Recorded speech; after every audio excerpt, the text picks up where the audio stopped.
Welcome to the Talking Transformation podcast, presented to you from Cape Town here in the Western Cape, South Africa. The podcast is presented with a view to providing a platform and voice for built environment professionals and interest groups who are working towards transforming the places and spaces here in South Africa. It's dedicated to the individuals and community groups who are supporting both the formal and informal processes that are shaping our cities and our spaces. We're straight into the second part of this inclusionary housing episode on the Talking Transformation podcast. The second part, we start to consider what Province is advocating for the inclusionary housing policy, consider what it's learned from the Johannesburg experience, talk about some of the NGOs' perspectives on why certain types of affordable housing, like micro units, aren't helpful to their mind in terms of the inclusionary housing debate. We'll talk about what the response has been to the provincial policy so far and some of the unintended and unresolved aspects from the Johannesburg experience. We pick up our conversation with Kathy talking about what elements they've taken from Johannesburg and how they've adapted that into their policy framework. We hope you enjoy this second part of our inclusionary housing episode. Encourage you to continue the debate in the weeks and months to come. Kathy, I'm going to come back to you in the Western Cape policy framework that's in draft form, and we'll talk about how listeners can make their comments towards the end of the conversation. But you've heard from Dylan and Eric. You've obviously engaged quite widely in your approach. We've heard from the NGOs who've been part of the discussions, which is great. So there's a collaboration as opposed to a sort of an antagonism in that space. But what have you sought to do differently from the sort of Joburg approach? Or what are the things that you've directly taken in because of those discussions that you've had between the different parties and building this, but with that the benefit of sort of 2-3 years hindsight from the Joburg experience? Thanks, Pete. I mean, I think we haven't, as Dylan said, it's sort of early days to figure out what the impact is, and I'm really looking forward to hearing Lorraine's reflections on the lessons learned in Joburg, and there may still be time to bring some of those into the policy framework as we finalise it. I think that what we haven't done in the Western Cape is promoted this option around size, and that doesn't preclude Western Cape municipalities from considering size as an alternative, as Joburg has done. We just specifically haven't promoted it. And I think there are kind of two reasons. The one is that we're already seeing in Cape Town micro units being marketed for about 1 million. Size isn't going to get us to affordability in the Cape Townian context. That may be different in some of our bigger towns as opposed to Cape Town. And we are going to be doing more studies on those towns and the current housing market. We're perhaps, some might say guilty, some might say it's a good thing, I'm not sure, but perhaps being a bit more cautious than Joburg in the process that we're suggesting municipalities follow when introducing their municipal inclusionary housing policy. So we're saying they kind of need to do, and I think it is different. We're drafting a policy framework with a particular approach to guiding municipalities, but the focus is on a municipal inclusionary housing policy. So we're not prescribing the detail that the Joburg policy has in it, like the exact thresholds, the sizes of development and the size of the contributions, because we believe that should be a municipal determination. So what we're putting emphasis on is the homework to arrive at those correct conclusions. So two key pieces of work. One is understanding your current residential markets and where the affordability gap is between the supply and demand in that particular town or city, and understanding where the active land markets are. So research into that. And then the second piece of work is to do a feasibility study to understand, based on the typology of developments, how the costs add up and what the value is of the land value of the land use rights, and what is that threshold beyond expected ROI on the part of the developer or return on income investment, that a developer might expect, that you can start to kind of capture some value back towards the public good without sinking the development. So I guess what we are trying to do is advocate an approach and this is the approach the City of Cape Town is taking, and we're leaning very heavily on the very thorough and detailed work they're doing on their feasibility study. And we're hoping we can kind of take that skeleton of work they've done and then adapt it to other towns. But I guess what we're doing is trying to do enough homework, or promoting that enough homework is done in order to make a call and avoid on what the kind of quantum is that's asked for, and what the threshold of development that would trigger the policy, and set that as policy, and reduce the level of negotiation on an application basis, because that kind of creates a whole lot of scope for other things to go possibly pear-shaped. We're following Joburg quite closely. I think Joburg has kept things pretty simple, but I think the biggest difference is probably the size issue. I think the one thing to point out, Pete, is, and Joburg does this in a very simple way, which I really like, is our lawyers have advised us that we really do need to support the policy with a bylaw amendment in the planning bylaw in order to reinforce the application of policy and law. And so Joburg does that with a very simple line in its bylaw. And we're advocating a very similar approach. Whether we can get away with a line in as you know, in the Western Cape, things are actually not quite as simple as they are in Jersey. But yeah, that's the other important thing that we've learned from Joburg in terms of making that connection between policy and legislation is very important to empower the application of the policy. Robyn, did you want to come in on some of the observations or what you've heard from these perspectives from Joburg and from the Western Cape?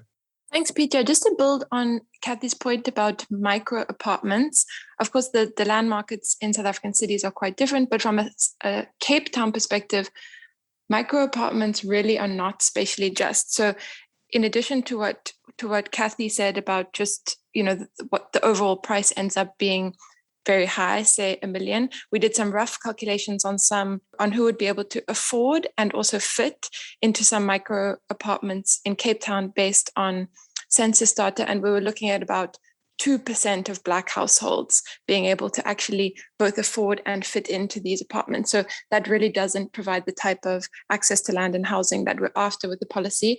And, some of the issues that we have with micro apartments is that, one, people actually end up paying potentially more per square meter in a micro apartment, in a micro unit setting, which doesn't make sense if you're then asking people, you're targeting people who need affordable housing, and then they end up actually paying more for the space. So that's the one issue. The second issue we have is really around household size. And it goes back to Kathy's point of doing the homework, is we really need to understand the household makeup of the people that we're talking about, and understand that a micro apartment that's really suited towards, maybe one young professional or a young couple is not going to allow access for the households that really need to gain access to well-located areas and all the benefits that come with it. So that's just some of our issues with micro apartments, and we certainly wouldn't want to see that as a fix for affordable housing, for inclusionary housing in Cape Town. Thanks for that input, Robyn. Dylan, just while we're on this issue of sort of square meters and build-out rates, etc. Thanks a lot, Peter. I agree with Kathy and Robyn that the context of the market really does make, and the land market really does make a difference. I do think what seem to be quite inflated prices in a lot of central Cape Town suburbs can be quite difficult in this regard. In Joburg, we are seeing sort of 24 to 30 square meter units in well-located areas. Even in Sandringham, which is very central on very good transport routes, going for about 600,000 rand, and that's fully sort of market units, not subsidized. So I think that is a big difference there.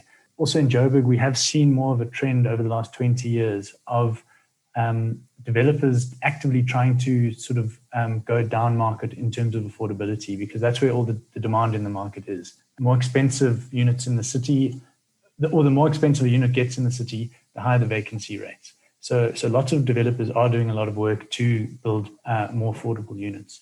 And we are seeing this inclusionary housing and the size options that we've put in as one way to do that, where developers do get sort of an extra 30 dwelling units per hectare, whatever that translates to in terms of the property size.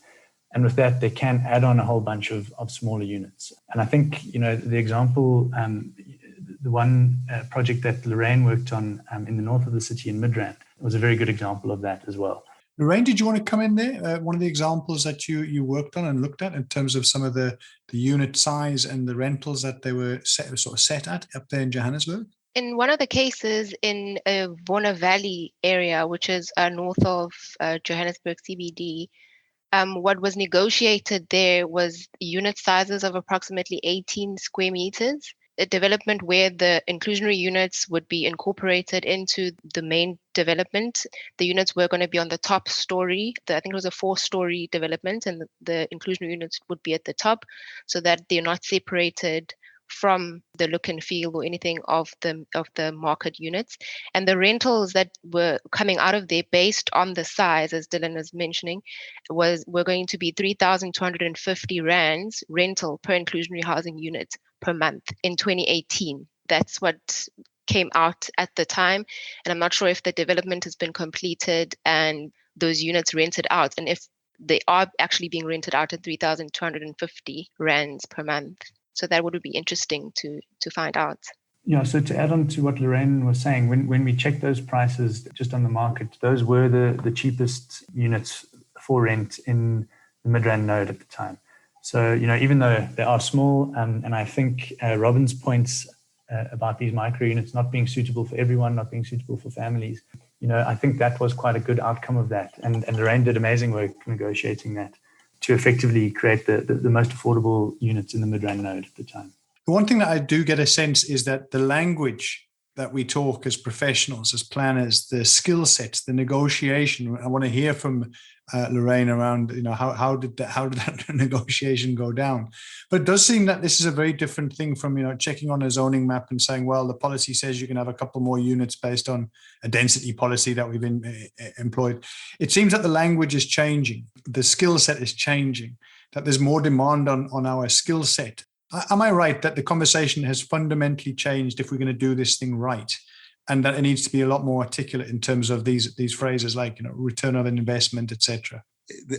I think you're quite right. So in reaching this agreement with developers, I think we have to see ourselves more than just planners. So the definition of a planner in today's terms definitely has changed. And we have to be able to negotiate with developers at their level. So it means I can't just go there and be like, okay, so here's what the FAR is and here's what the coverage is and the density. So if you give us inclusionary zoning, we'll give you this density. So and I think that's something that we have to empower ourselves with as planners, and how our career evolves.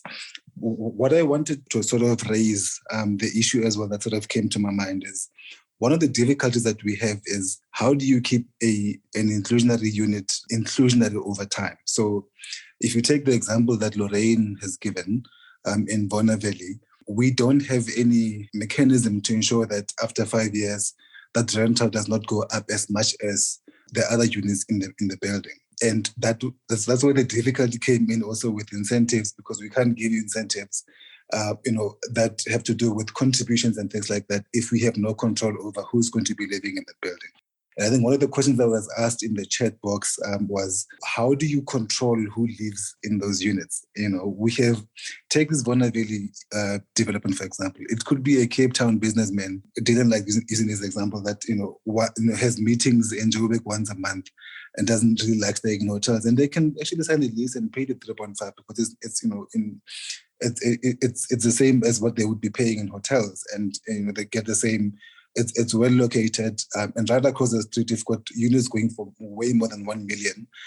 Also, a stone throw away from all of Africa. So, the location of it and access to it, in terms of the people that have access to it, is definitely going to be someone that has money, and we don't have control over who the tenants are going to be. And remember, what they also do is, whoever is managing that development, they take applications and they look at your income. They look at, okay, this person is not going to default over time. So obviously, if I'm a real estate person looking for tenants, I want someone that's not going to give me problems and that I know will be able to pay for sure. And I think that's something we don't have control over, and we really don't have solutions for that as Joburg. Thanks, Peter. Yeah, I just wanted to add to this idea of who's buying these micro units and what drives up the price. And just to go back a little bit to what it is about regulating only the size of apartments, specifically in the Cape Town context, that wouldn't really provide spatially just housing. And just to say that, often in our context, micro units get resold and become expensive very, very quickly. So now we get into the territory of like the financialization of housing, and the way that some of these homes are actually used as like brick boxes for people to keep their money in, really just as investments rather than a home for people live in. And we see this also with micro apartments in Cape Town being used for short-term lets, such as Airbnb, for student accommodation, which is often more expensive. These are some of the reasons why it could never be sufficient to just provide small homes in the Cape Town context and then expect that would just create a more equitable situation. And then just to add on to your question about the types of skills needed to engage with inclusionary housing, in our experience, we've been in lots of engagements, negotiations directly with private developers over specific developments. We've gotten right into the nitty-gritty of their feasibility. We've had some developers play open cards with us and really, come to the table with their books fully open, and we've gotten into the details of, their rate of return, what's possible, what's feasible, different scenarios. Our experience has really highlighted exactly what you're talking about, the need specifically of planners within the city, so the officials dealing with land use applications, but also the MPT itself, the Municipal Planning Tribunal. One of the main struggles that we've had is the MPT in our context, its inability to grapple with the details of what a fair and feasible contribution is. So when we come to the MPT, the developers on one side potentially saying, we're willing to do something, or we're not willing to do something because of our profit margins, and us on the other side proposing, this is what we think is feasible based on the information that we have available, is like, we've had experiences where the MPT essentially just says, well, we can't say what will derail the development or not, so we're not going to impose a condition. That's a really unfortunate missed opportunity to really recapture some public and social good in private development when we know that it's possible. And so it's extremely important for the Municipal Planning Tribunal to be equipped with the skills to really interrogate these developments. And something that we have asked for is actually, as part of a land use application, we think it would be important for developers to include some level of their feasibility for the officials. And it could be that it's closed to the public if that's an important feature. But at the bare minimum, officials and the MPT need to be able to interrogate what actually is fair in the context of a specific development, so that we can really see the type of inclusionary housing outcomes that we need. Willard, you wanted to come in on this issue of the language that planners talk, the language that developers certainly talk in terms of what they're looking at in terms of their project feasibilities. Back in 2018, when Doug convened a dialogue series on inclusionary housing, I remember talking to a number of developers who were saying, give us the rules of the game so that we can factor that requirement, inclusionary housing requirement, into the cost of land. At that point, what they were saying was that return on investment discussion is not really necessary. If we factor it into the cost of land, we'll deliver inclusionary housing. But then where return on investment, or the language that we're talking about, project feasibility, comes into play is at a point when developers acquire land and does not factor inclusionary housing component, and then only to be told at the point of planning decision that you need to make provision for inclusionary housing. That's where return on investment and project feasibility becomes an issue, simply because they haven't factored it into the cost of land. So the return on investment, that language, we are going to see a lot more of it in the short term until such a time where policy comes into place. And then they're able to do so, to factor it into the cost of land. That's the key issue here, to say, well, in the interim, inclusionary housing provision will be based on looking at the project feasibility, simply because the cost of it is not factored into the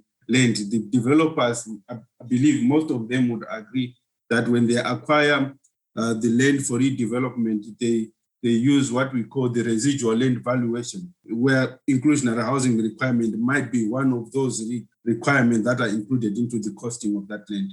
Again, thanks for that insight, Willard. Really, really helpful to understand the nuances of that. Dylan, the point's been made by Robyn around sort of the tribunal. That's often where the action is, where objections have been put forward and the tribunal sits to look at pros and cons. Robyn's on record with NU here in Cape Town, many examples where they have objected to developments on the basis of the lack of inclusionary housing within the development, and the observations that at times they're not looking at the mechanics of that. Your experience there in City of Johannesburg as an MPT member, any thoughts, observations or responses to that, or a different experience, for example? So I think it's a very interesting proposal that Robyn puts forward, and I think it is something that needs consideration. Often we planners, so whether you're a land use planner making land use decisions, whether you're writing spatial policy, whether you're sitting on a municipal planning tribunal, we don't quite have the tools at our disposal to properly interrogate feasibilities of project, or to interrogate, Willard's main point that he always makes is that when we award land use rights, we're effectively giving money to developers, we're increasing the value of their property. If we can quantify that a bit better, it really can assist in our thinking of this. So, I'm not sure the exact mechanism. I think Robyn's proposal is very interesting. The one way in London you can get around doing inclusionary housing is if you get a registered financial company specialist to write a report for you that says the inclusionary housing will no longer make the project feasible. If you've got that and you bring it to the equivalent of an MPT, then you don't have to do inclusionary housing. The problem with this is that if I'm a developer and I go to a company who writes these reports, and one company writes reports that says, no, it is feasible, you can do inclusionary housing, I'm not going to go to them again. I'm going to go to the guys who write the reports that say, no, this will make it non-feasible. There are a lot of ways to sort of cook the books and make it seem unfeasible, or to put in sort of lower returns than you would be getting. So I think it sort of can be a dangerous thing there as well. Willard's point is interesting and important, which says, developers just want to know the rules of the game and then they can factor it into the pricing. The risk there is that, land prices just go up with this extra requirement that goes in. So it is all a very fine balancing act. We don't want to, the worst thing we could do implementing inclusionary housing policies is break the housing market and stop housing being developed. That's not good for anyone. So it really is a very fine balance of extracting value that we as the people of the city are giving to developers, getting some of that back, but also still encouraging developers to build houses. Kathy, I'm going to come back to you now. The document has been out in the public now for, I think, about a month or so. You can just clarify that. But what in terms of the comments that you've received during this period, what are the things that you've started to pick up as potential themes, things that people are worried about, things that people are saying you need more of this or less of that? What have you heard from the public that have responded thus far? Yeah, thanks, Pete. I mean, we've been out there for over a month, so our deadline is fast looming in a couple of weeks' time, on the 13th of July. And what's been interesting, just to tap into this conversation that we've had around capacity, is that we're actually at a very basic level of conceptually understanding these principles around who owns land use rights and land values and who earns them, and what right does the public sector have to capture some of that value back. And so it links to Willard's point that we've got to do quite a lot of capacity building just to understand the relationship between let's rather say the role society plays in generating value in land and value in land use rights, and therefore the right of the broader society to capture some of that value back towards public good. So some people are really struggling with this idea that inclusionary housing is not a tax. It's easier to see it as just another tax on developers, just another ask on developers. And so we're having to work quite hard with a great deal of assistance from colleagues in DAG and their networks to help people understand that it's not a tax. We're not taxing the profit of developers. What we're saying is that a landowner plays very little role in the value of their land. Yes, they take some risk, but it's because of all the actions of other property owners and civil society and citizens and government around them that brings up the value of their land. And so the principle here is we would like some of that value that we've contributed to from that landowner back towards public good and the public interest, and in the context of our city's spatial transformation in particular, because that is a kind of a key need in our cities. So that's, one of the conceptual, never mind understanding development feasibilities and all the terminology around that, it is about, understanding that fundamental principle around, what is the basis on which we feel that we can ask for a contribution back to a public good off the back of enhanced, unearned, so to speak, increments in land value. The other things, why are you working on this policy? Because it's going to generate very little in terms of units. Why don't you work on something with a much bigger impact? And then my question is, well, what else would you like us to do with a much bigger impact? Because I think we're trying a hell of a lot of things as the public sector to achieve impact, particularly in terms of affordable housing delivery, not always successfully, but I think there are examples of very innovative work taking place across a range of areas, like greater generous land use regimes for incentivizing micro developers, to building in more as of right into residential zones, to the housing schemes, to the FLISP, to the social housing program, to making land available, public land available for privately driven developments that have affordable housing built into them. So I think we're doing a lot, and I think it's worth it that we do add this mechanism to that suite of tools that we are pursuing to promote better located affordable housing. There's a development that's committed, the Harbour Arch in the city, Cape Town CBD, which has committed 100 units. And I think that's not insignificant in the context of, that we have very little in the Cape Town CBD. So 100 units is not to be sneezed at. And over many years, that volume will grow. So that's one of the issues we've had. I think a lot of people have challenged us, and I think very usefully, around what are those cost drivers that mitigate against affordability, and what are we doing about those fundamental things? Land availability, public land, and we can have a whole podcast or a few podcasts on the issue of the availability of public land.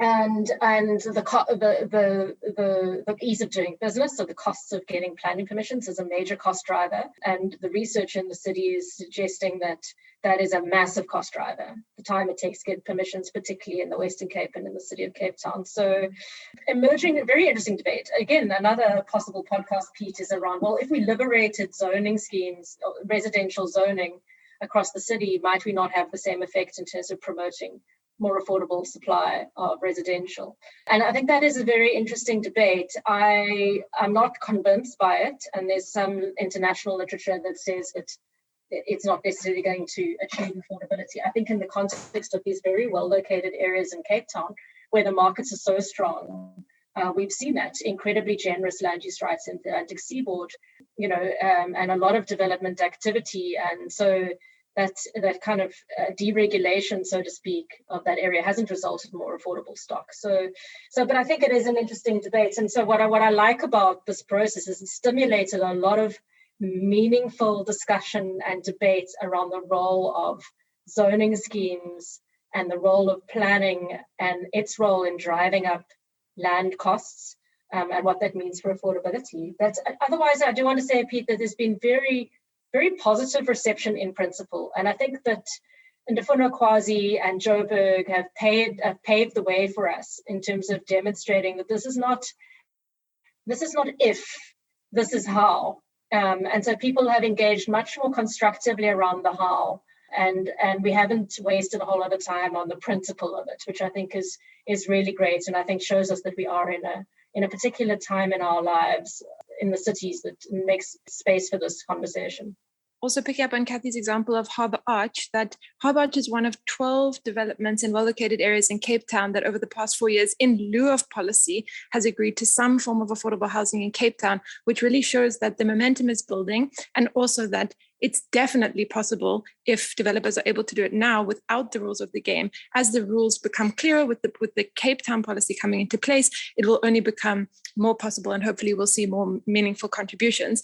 But just to say that, in terms of the Western Cape Inclusionary Housing policy framework, we're really excited about this framework and its intentions. It's specifically important that the province is clear that this is a tool for spatial transformation and justice that's needed to disrupt the unequal way that our cities are today. But we do have some concerns, and mainly this is just around who will actually benefit. So on the one hand, it's about what is considered as affordable housing. Kathy already mentioned earlier that this policy framework is looking at the gap market of households that earn between 3,500 and 22,000 Rand a month. And again, our call is just to say, this really needs to look at the real incomes that people earn. There's really important research coming out of some of the NIDS-CRAM studies on how people have lost work and income due to COVID-19. But even before that, we really need to think about what people are actually earning in the city, and also that there's always the risk that developers who are profit-orientated by nature will opt to go to the higher end of that spectrum because it will make financial sense for them. So there's always that concern. But in addition, it's not just about income or class. If we're speaking here about a tool that's meant to redress spatial segregation and racial segregation specifically created under apartheid, how can we not be speaking about race? So while the policy framework does provide some really interesting considerations for diversity of people who will benefit, including saying that municipalities should look at how their policies can benefit women, can benefit the youth, can benefit people living with disabilities, the policy framework really fails to clearly articulate the need for inclusionary housing to be racially targeted in order to break down persistent apartheid segregation. And, lastly, a major concern that we have, which is outside of the purview of this policy framework, is really around political will of municipalities. So we want to see this policy framework translate into affordable homes on the ground. And in order for that to happen, we need political will from the municipal level to implement their own policies. So for instance, Kathy alluded to the very detailed and thorough feasibility that the City of Cape Town is doing. But from our perspective, the City of Cape Town publicly committed to implementing an inclusionary housing policy in November of 2019. And in the 18 months since that time, they've seemingly been doing a dragged out feasibility study, which international experts on inclusionary housing have told us should take about 2 or maximum 3 months. So we're really worried about, the will to urgently see these policies implemented so that we can start seeing homes on the ground and see the benefits of what this tool can really provide. Lorraine, I do think it's important that, we invited you into this space with an academic perspective. Typically, we default to global examples around the world where it works. And I think what was really unique and interesting about your research was that it looked at the Johannesburg experience over a longer term time frame. I think as far back as 2007, and looked at some of the sort of the approaches after the financial charter of 2005. Just a sort of reminder that this has been an issue, a policy issue, which is basically 16 years old. It's not something that's new. Yet here we are still talking, and I think that talks to Robyn's challenge to municipalities and government is to say, more action, less talk. But what do you think were the important lessons for municipalities, province, national even, who often come back into this space saying, we're going to do a national framework on this? A lot of the cases, mainly the cases, I looked at 4 cases in my research, and those cases were actually happening at a time where there wasn't an approved inclusionary housing policy in the city of Johannesburg, nationally or provincially.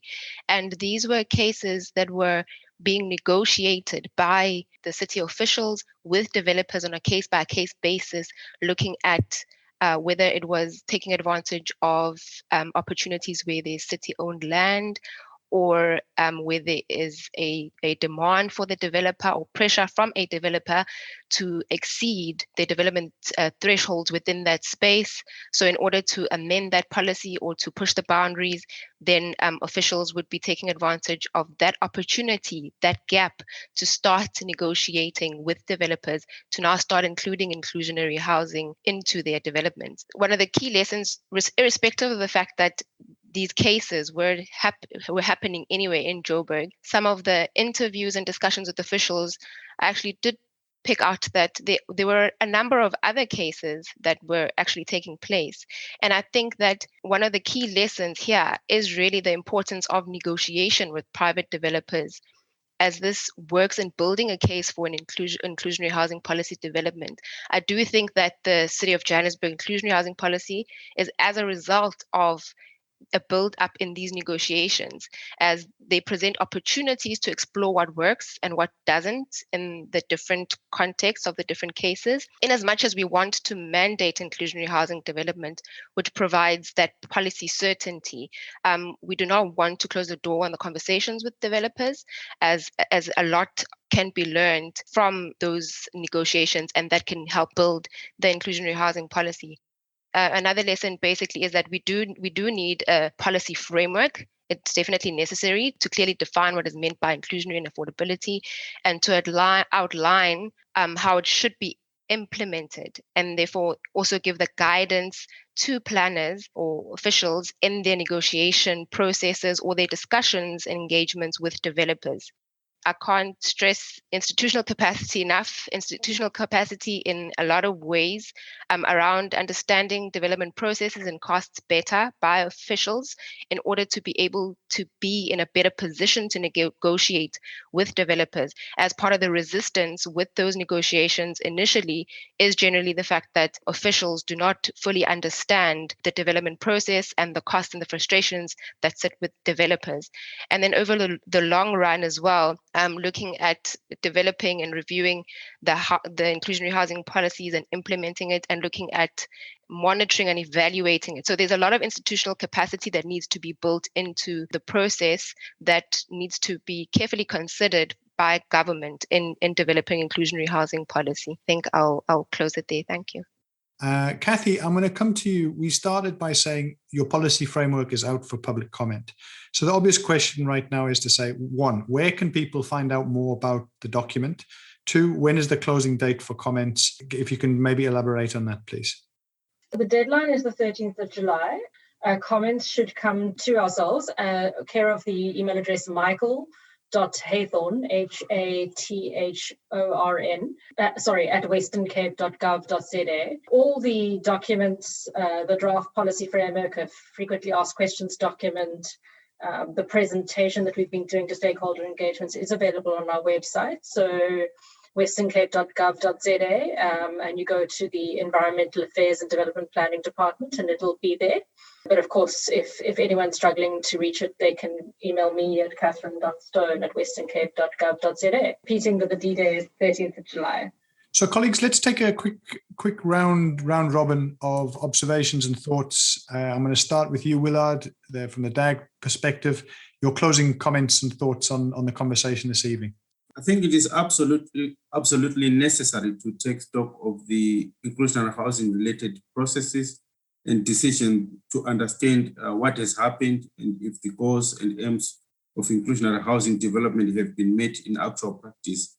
That's a key issue that is coming from this discussion. And I'm not sure if there are any recent studies that we can rely on at this stage. However, the National Land Value Capture Program that is embedded in DAG, which is simply a partnership program between Lincoln Institute of Land Policy and the City Support Program in the National Treasury, is sort of in the process of initiating a research project that is going to look at exactly that. The project has got a number of objectives, but something that is very much related to this inclusionary housing conversation is we are going to work very closely with the Wits University. The program, the National Partnership Program, is going to initiate research projects that intend to set up a tool or framework which would measure the progress of the policies in the two cities, City of Cape Town and City of Johannesburg, and provide the baseline data in terms of applications, approvals, and where there had been some negotiation between the city and the developers. So that's something to look up for in the next few months. Thank you. Thank you, Willard, and thanks for your participation. Really appreciate it. Eric, coming to you next. For us as Joburg, the one thing that we are keeping an eye on, you guys like Cape Town and everybody that's trying to sort of implement this policy, to see where we can improve as a city. Durban is also trying to implement. They've got a draft at the moment that they're currently working on. And we had some engagements also with Tony. So, and the challenges are going to be different. It's interesting to sort of learn that Cape Town, a 20 square meter unit will still cost you 1 million anyway, and that there's no way that's inclusionary. And the challenges are going to be different, city, obviously moving from city to city. And yeah, so we are also looking forward to the research that I wasn't even aware of that CSP is doing. And obviously we want to participate in those kind of programs as well going forward. But yeah, I think from Joburg, that's from myself, that's our contribution. Thanks, Eric. We again appreciate your time and effort this evening. And Dylan, let's keep it in Johannesburg before we close out there. Your thoughts? Thanks very much, Pete. I just want to say thanks for organising this and organising the discussion. And also want to echo what Kathy said in the beginning. There has been a very strong community of practice around this going on. Most of the people in this room have been in discussions about inclusionary housing. We've had critiques of our policy. We've commented on other people's policy. And this has largely been driven by Willard and Helen at DAG. So thank you very much to them. I think it is an exciting time. And obviously our colleagues at Ndifuna and Ukwazi have been, very constructive. Also not always supportive, sometimes critical, but that's important. We don't think our policy is perfect and we do want to improve it over time. But yeah, thank you, Pete, for the discussion. Thanks, Kathy. Thanks, everybody. And we hope to keep the discussion going, to improve our policy and also to see these policies succeed across the country. Thanks very much. Thank you, Dylan. Really great to have you on this evening. Really appreciate your time. Robyn, from NU's perspective, any thoughts and closeout comments? Thanks so much, Pete. And thank you so much, everybody, for a valuable conversation. Just to end off in saying that inclusionary housing is really not a silver bullet. It won't solve the housing backlog, but it's one in a range of important tools needed to tackle this complex and unequal context that we find ourselves in of spatial apartheid. And it's a unique tool in its ability to both provide affordable homes and tackle segregation at the same time by aiming to create mixed race and mixed class buildings and neighborhoods, which makes it a really important tool that we have to put into place. And it's essential to disrupt the type of spatial hegemony of people with privilege and power and the type of, not in my backyard NIMBYism that Eric was referencing earlier. We really need to see this policy urgently implemented in municipalities to disrupt segregation, to disrupt the way that power is resisting change, and looking forward to, seeing affordable homes on the ground. Thanks to you, Robyn. Thanks to the team there at NU for your work and support to Kathy and the team. But before I bring Kathy in, Lorraine, the latest town planner in Cape Town, your thoughts, observations, reflections? Just for bringing inclusionary housing back down to our local context is that there are inclusionary housing case studies in South Africa. We've seen in Joburg that there's been attempts at all various cases of trying to implement inclusionary housing. And we can learn a lot from those cases and we can build from them. And I think that's quite evident in what everyone has basically contributed in some of the policies that are starting to shape up. And we can only begin and shape and change it as we go along. But it's really exciting that the conversation is continuing. Thank you. Thanks for the discussion. Lorraine, thanks very much and all the very best down here in Cape Town. Really do wish you the very best. Kathy, final word from your side. You've told us where we can find out more. Any closing observations from this evening's fantastic roundtable? I think just to say thank you. I mean, I think we're starting to build a national community of practice, as Dylan mentioned, that is going to be capacitated to support this across the country. And so it's a really exciting time we're in partnership between the government, civil society, and developers. And we need that partnership, right? This is quite a sophisticated tool. It's going to require civil society to watch us, to lobby, to hold us to account, and to hold developers to account too. And we're going to need a partnership between all three spheres of government to support this. So yeah, I think I've been really delighted by the political support that I've received in the Western Cape government to pursue this. And thanks to our Joburg colleagues, because if you do something, then we have to all catch up and do better. I'll be challenged to do better. So that's great. Yeah, we just need to, and look, this is complex. We're not going to have all the answers, but we do need to sort of get on with it and test it in practice. And I really like Lorraine's point that, actually quite a lot was achieved outside of policy. And it just shows, that we can try, we can experiment, we can learn along the way and develop policy and practice, which I think is the best way to do things right now. Thanks, Pete. Thanks, everybody. Thank you, Kathy. All the best. Good luck to you and the team with the policy. We really look forward to hearing how it develops further. We look forward to seeing how it informs some of the work that's been done by the towns and municipalities and cities here in the Western Cape. In the meantime, colleagues, to all of you, all the very, very best. Please keep safe, keep well, keep warm. I know it's been freezing up in Johannesburg. It's been wet and windy down here in Cape Town. Thank you for your time. Look after yourselves and keep safe. Hopefully we check in again in, say, a year's time, find out where the conversation has got to. Where is Kathy and her team? Eric, Dylan, how are you guys doing in terms of the implementation aspects? And Robyn and Willard, how the NGO voice has shaped the conversations to come. All the very best, colleagues. Look after yourself. Thanks, Pete. Bye. Thanks. Bye. Thanks, everyone. Bye. Thanks, colleagues. Have a great evening. Thanks, Pete. Cheers. Thank you. Bye. We hope you enjoyed this episode of the Talking Transformation podcast. Please engage with us and let us know your thoughts on this episode. You can do so via the Anchor podcast platform. There's a voice message function available via the app. You can also follow us on Twitter via Talking Transfo and the number 1. So Talking Transfo 1. Our theme music is kindly made available by Tribal Need. Find out about the music, the street art shows here in Cape Town and Europe via tribalneed.com.